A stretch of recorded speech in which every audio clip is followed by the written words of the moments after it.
اور جب ہم لوکا کی انجیل کو پڑھتے ہیں تو یہاں پر ایک بڑی خوبصورت بات ہے، میں آپ کے لیے پڑھنا چاہتا ہوں۔ یہاں پر لکھا ہے، اور اس نے ان سے ایک تمثیل کہی کہ انجیر کے درخت اور سب درختوں کو دیکھو، جو ہی ان میں کونپلیں نکلتی ہیں تم دیکھ کر آپ ہی جان لیتے ہو کہ اب گرمی نزدیک ہے۔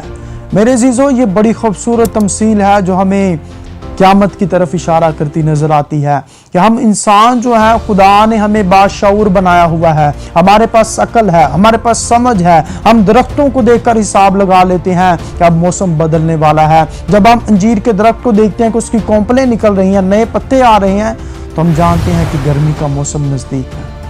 میں آپ سے آج سوال کرنا چاہتا ہوں، کیا یہ حالات جو اس دنیا میں ہو رہے ہیں، یہ جنگ و جدل، یہ لوگوں کا ایک دوسرے کے ساتھ عداوت رکھنا اور محبت کا ختم ہو جانا، اور کس طرح سے لوگ جو ہے یہ ایک دوسرے سے نفرت کرتے ہیں، اور کس طرح سے ایک قوم جو ہے وہ دوسری قوم پر چڑھائی کر رہی ہے، کیا آپ سب دیکھ رہے ہیں؟ کیا جس طرح یہاں تمثیل میں بتایا گیا کہ جب ہم درختوں کی کونپلوں کو دیکھتے ہیں تو ہم معلوم کر لیتے ہیں کہ موسم بدلنے والا ہے؟ کیا آپ سب دیکھ رہے ہیں کہ کس طرح سے موسم بدل رہا ہے اور ہم مسیح کی آمد کی طرف بڑھ رہے ہیں؟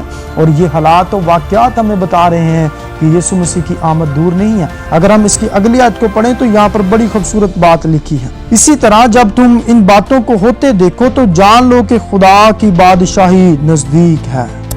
میرے عزیزو، یہ باتیں اگر آپ دیکھ رہے ہیں اس زمانہ میں تو یاد رکھیں یسوع مسیح کی بادشاہی دور نہیں ہے، بلکہ لکھا ہے کہ وہ دروازے پر کھڑا ہے۔ کیا آپ دروازہ کھولنے کے لیے تیار ہیں؟